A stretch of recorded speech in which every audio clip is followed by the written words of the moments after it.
They say trust is the backbone of any marriage. But no one ever talks about what happens when trust doesn't break all at once, but decays slowly, invisibly, like rot behind a wall. My name's Daniel West. 34 years old, software engineer, homeowner in suburban Oregon, and until a few months ago, husband to a woman I thought I knew inside and out. Claire was everything to me, warm, intelligent, disarming in that effortless kind of way. The kind of woman who made you feel seen. Until she made me feel invisible. The funny part? She never cheated. Not in the way people think. No lipstick on collars, no mysterious late nights, no sultry strangers lurking behind locked phone screens. What I got instead was something worse. It started with a notification. I was sitting beside her on the couch, scrolling mindlessly through our shared iPad when it popped up. Ethan Rhodes sent you a friend request. She tensed. She didn't know I saw it. But I did.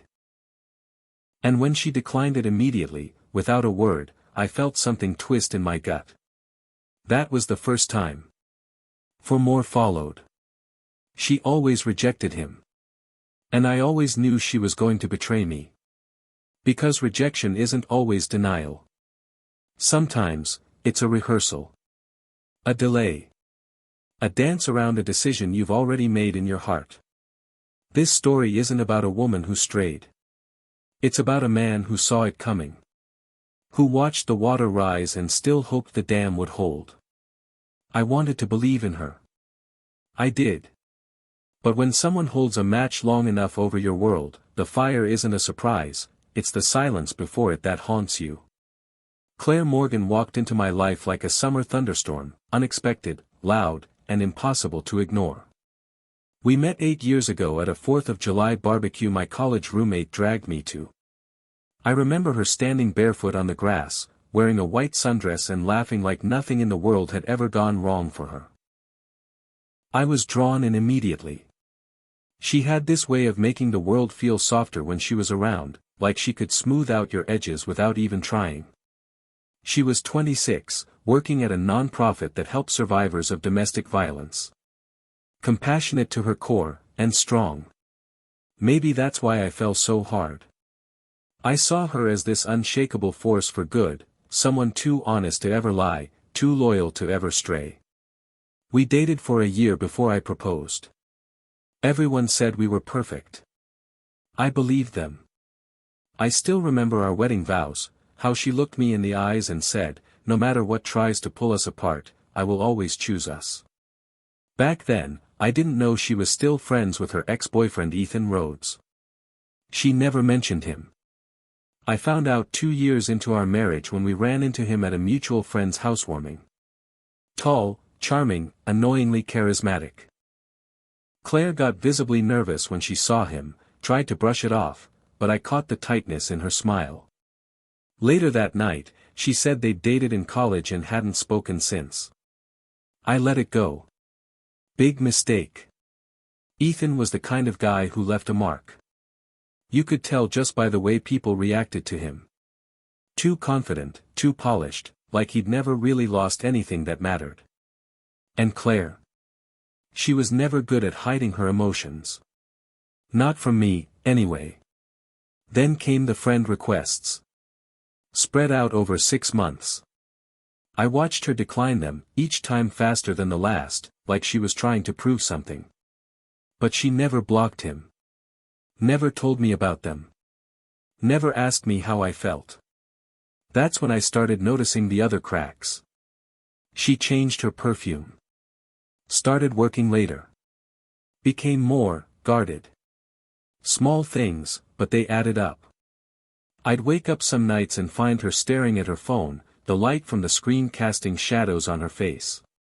And always, always. She'd lock it the moment she noticed me stirring. I asked her once if everything was okay. She smiled and kissed my forehead. "You worry too much, Danny." Maybe I did. But only because I remembered what we used to be. And I knew, somewhere deep in my bones, that something was slipping through my fingers. Claire had secrets now. And Ethan Rhodes? He wasn't just a ghost from the past. He was knocking on our door. And one day, she'd open it. It happened on a Sunday morning. Ordinary, quiet, until it wasn't. Claire had gone out early to get groceries, said she'd be back before noon. I was folding laundry when her iPad dinged on the kitchen counter. Normally, I'd ignore it. But something about the way it lit up, the frequency of the notifications, it pulled me in. It was a message request from Facebook Messenger. From Ethan Rhodes. I shouldn't have opened it. I know that. But instinct overruled conscience. Hey. I know it's probably not okay to reach out like this, but I can't stop thinking about you. Seeing you that night. I realized I still have so much I never got to say. I froze. There were more messages. Unsent ones too, but Ethan had left traces behind, dozens of notifications going back weeks. And the worst part? Some of them had replies. Claire's replies. Most were short. Vague. Deflecting. But not angry. Not shutting him down. She wrote things like, "It's not that simple, Ethan. Please stop texting me. I'm married now. You shouldn't be doing this." But she never blocked him. And she never told me. That was the moment everything shifted. Until then, I could pretend I was just being paranoid.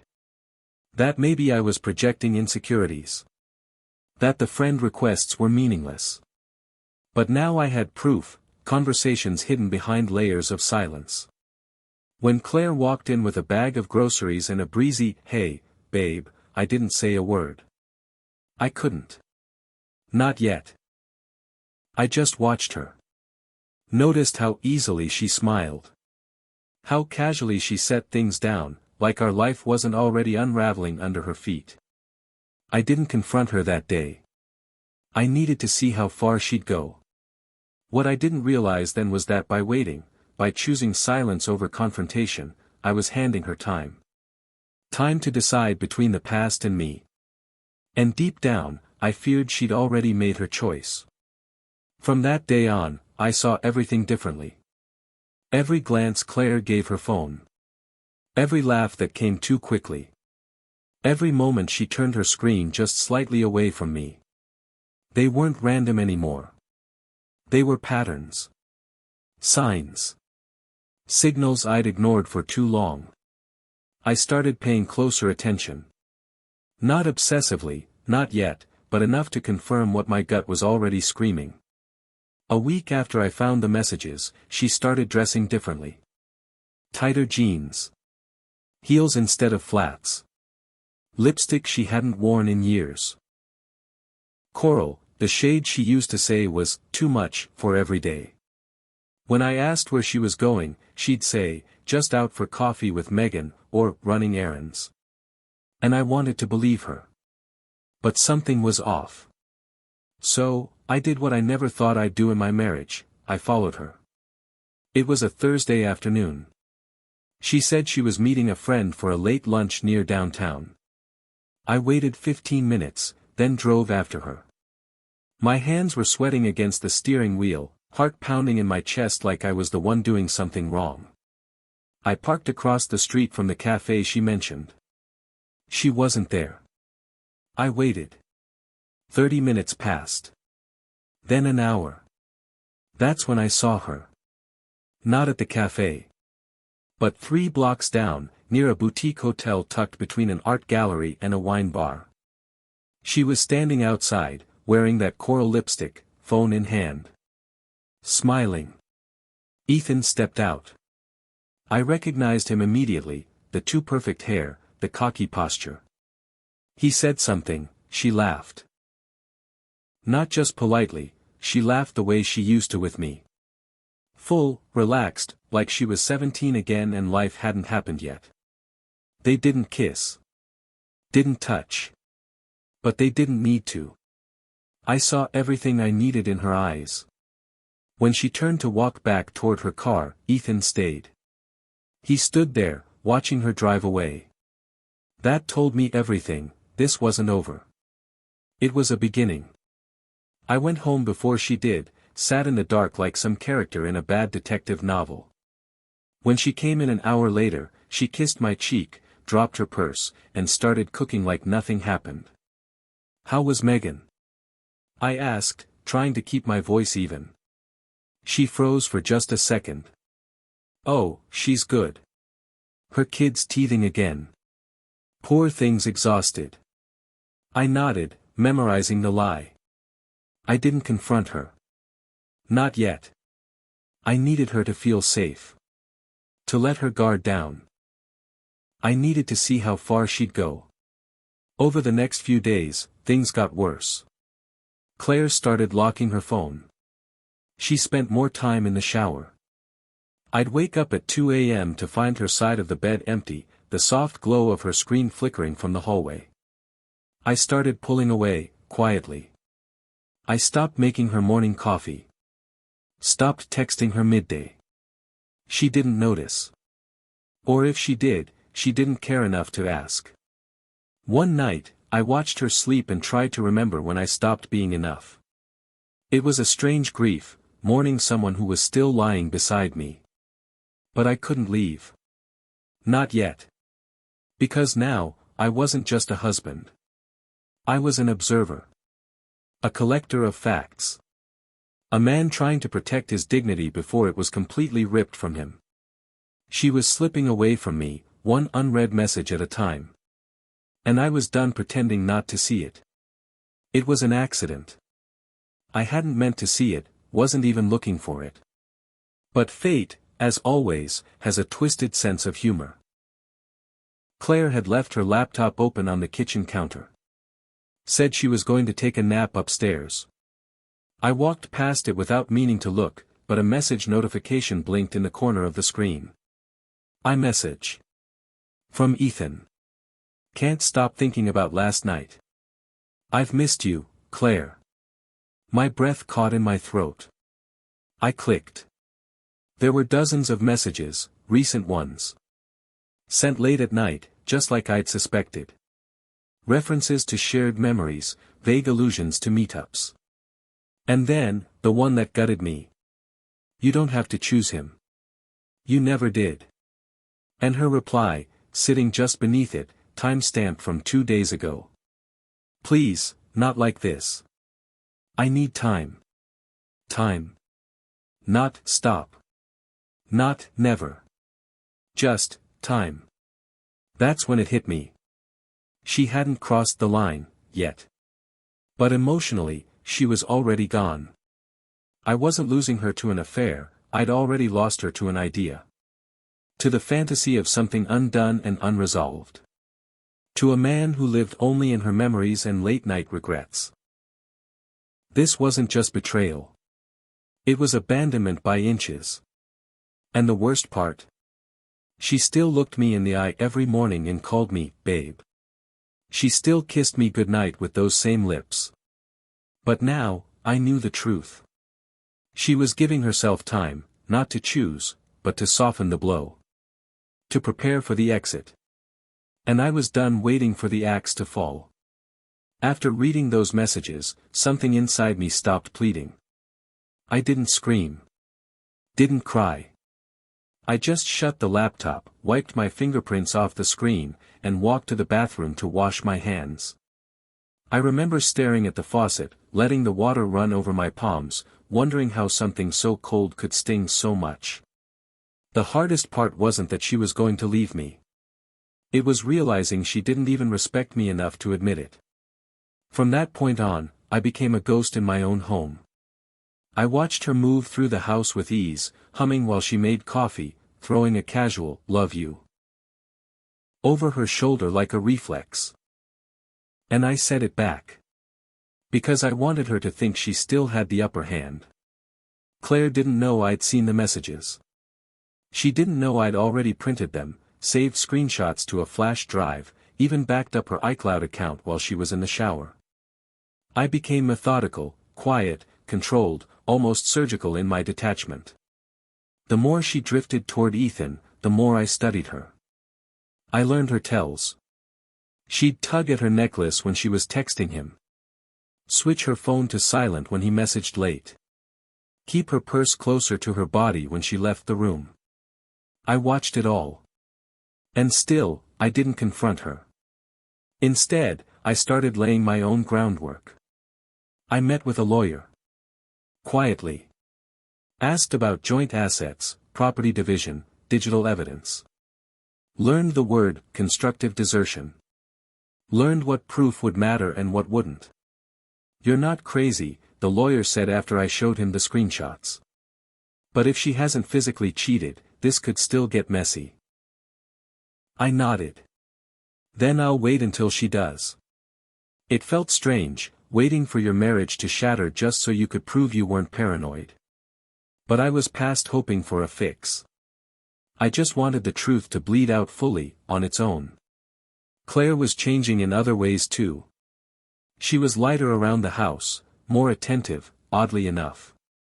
Making my favorite meals, suggesting weekend getaways, even leaving me notes like she used to when we first dated. For a moment, I wondered if she felt guilty. If she was trying to make up for it. Or maybe, she was testing herself. Trying to see if she still loved me at all. One night, we sat on the back porch, sipping wine under the string lights we'd hung last summer. She reached for my hand, smiled softly. "You've been quiet lately," she said. "Everything okay?" I studied her face, the tenderness in her eyes, the subtle fear behind her smile. "Yeah," I replied. "I've just been thinking." "About what?" "Us." She looked away for a moment, then nodded. "I think about us a lot too." She didn't elaborate. I didn't push. But that night, as she slept beside me, I checked her phone again. There were no new messages from Ethan. Just a saved draft in her notes app. A letter she hadn't sent. "Danny, I'm sorry. I don't know how to explain it except to say that I feel like I lost a version of myself when I married you. I love you, but not like before. Not the way you deserve. I think I'm in love with someone else. I think it's always been him. It was dated a week ago." She never sent it. Maybe she was still deciding. But I wasn't.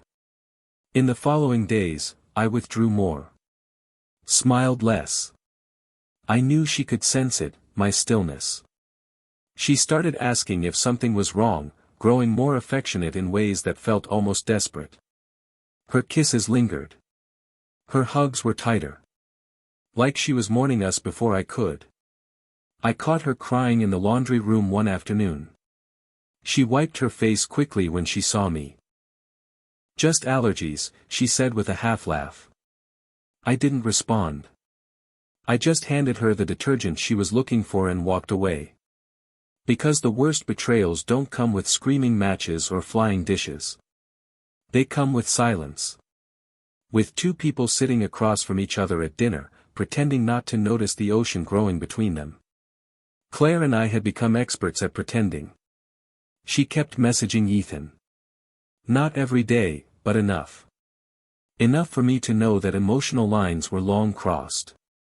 That she was preparing a new life in her head, one where I didn't exist. And maybe, I thought, it was time to help her get there. But on my terms. It happened on a Friday night. She thought I was at the gym. I wasn't. Instead, I parked 2 blocks away from the Brentwood Inn, one of those discreet, overpriced boutique hotels with dim lights and an even dimmer moral compass.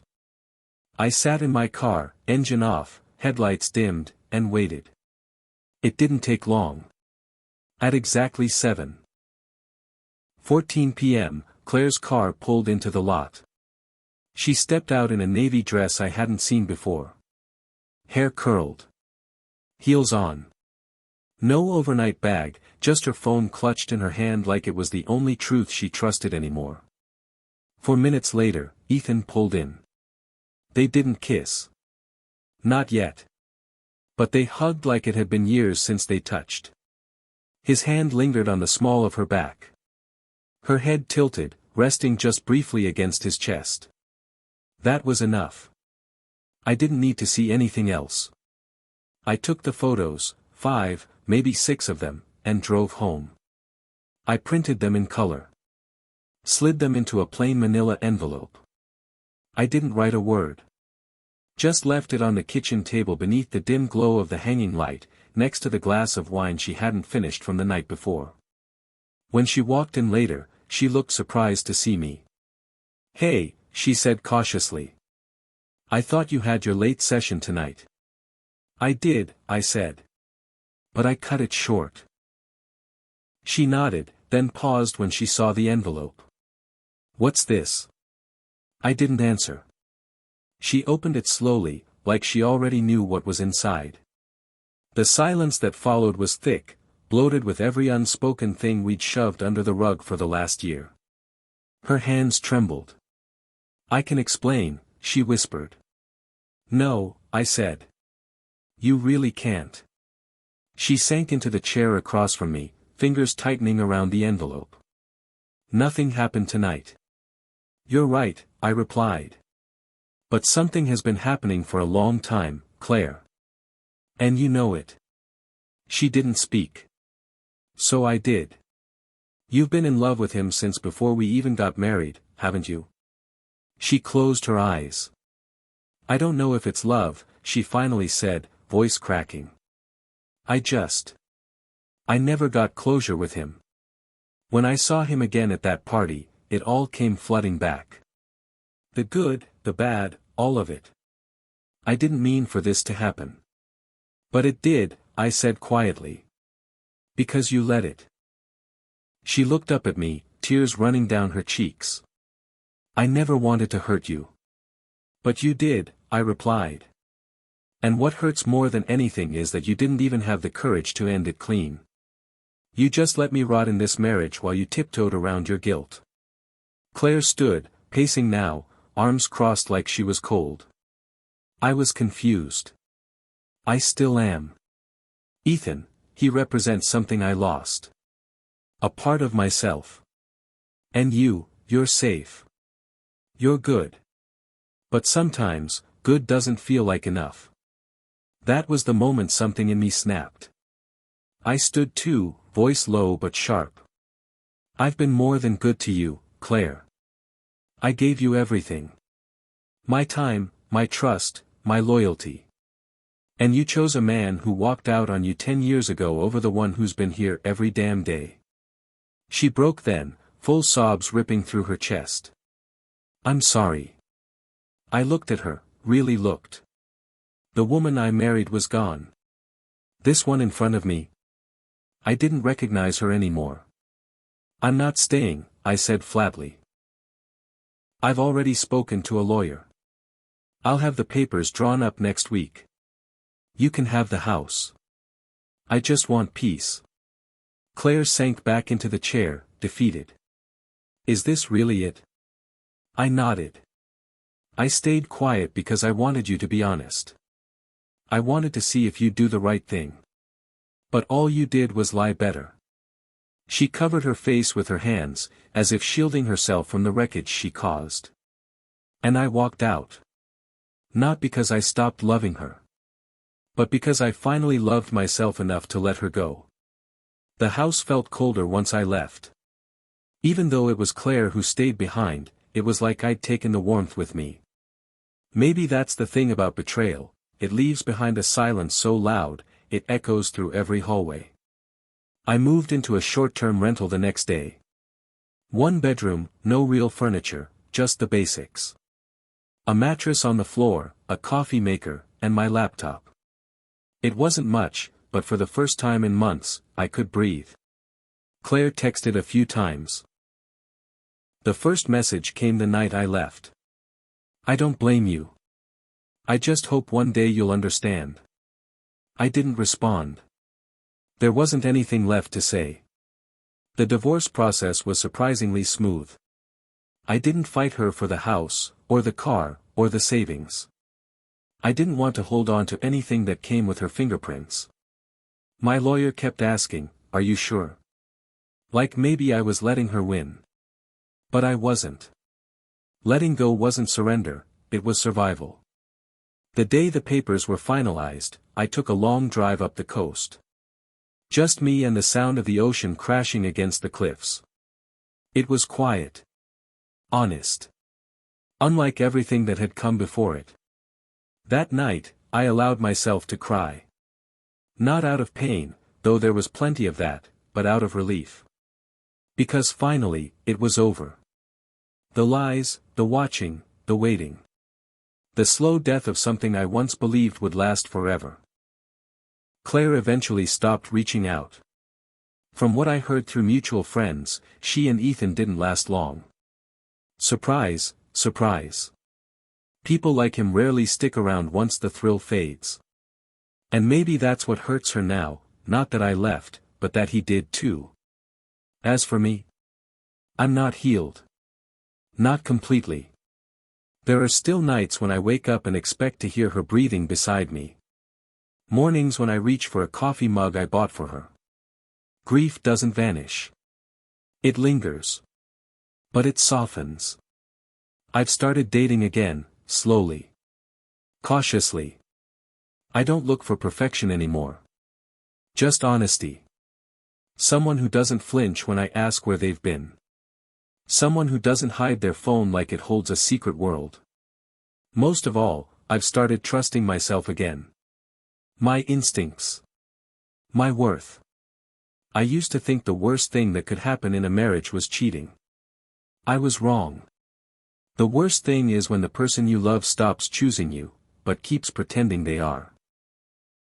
And now, I no longer wait for people to choose me. I choose myself. They say trust is the backbone of a marriage. But now I know, it's also the thread that unravels everything once it's frayed. When Claire rejected Ethan's friend request that first time, I wanted so badly to believe it meant she was protecting us. That she was loyal. That she had chosen me. But looking back, those rejections weren't walls. They were invitations. A slow dance around a temptation she never truly let go of. She didn't block him. Didn't tell me. She just kept the door cracked, wide enough for a memory to slip through. It took me a long time to understand, betrayal doesn't always scream. Sometimes, it whispers through locked screens, unsent messages, and late-night doubts.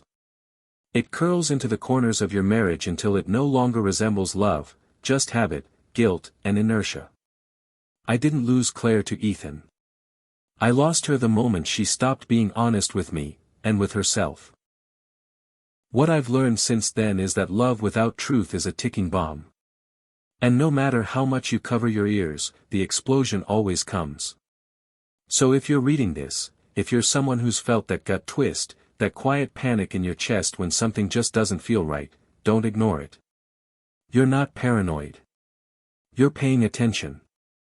And sometimes, paying attention is the bravest thing you can do. I paid attention. And it broke me. But it also set me free.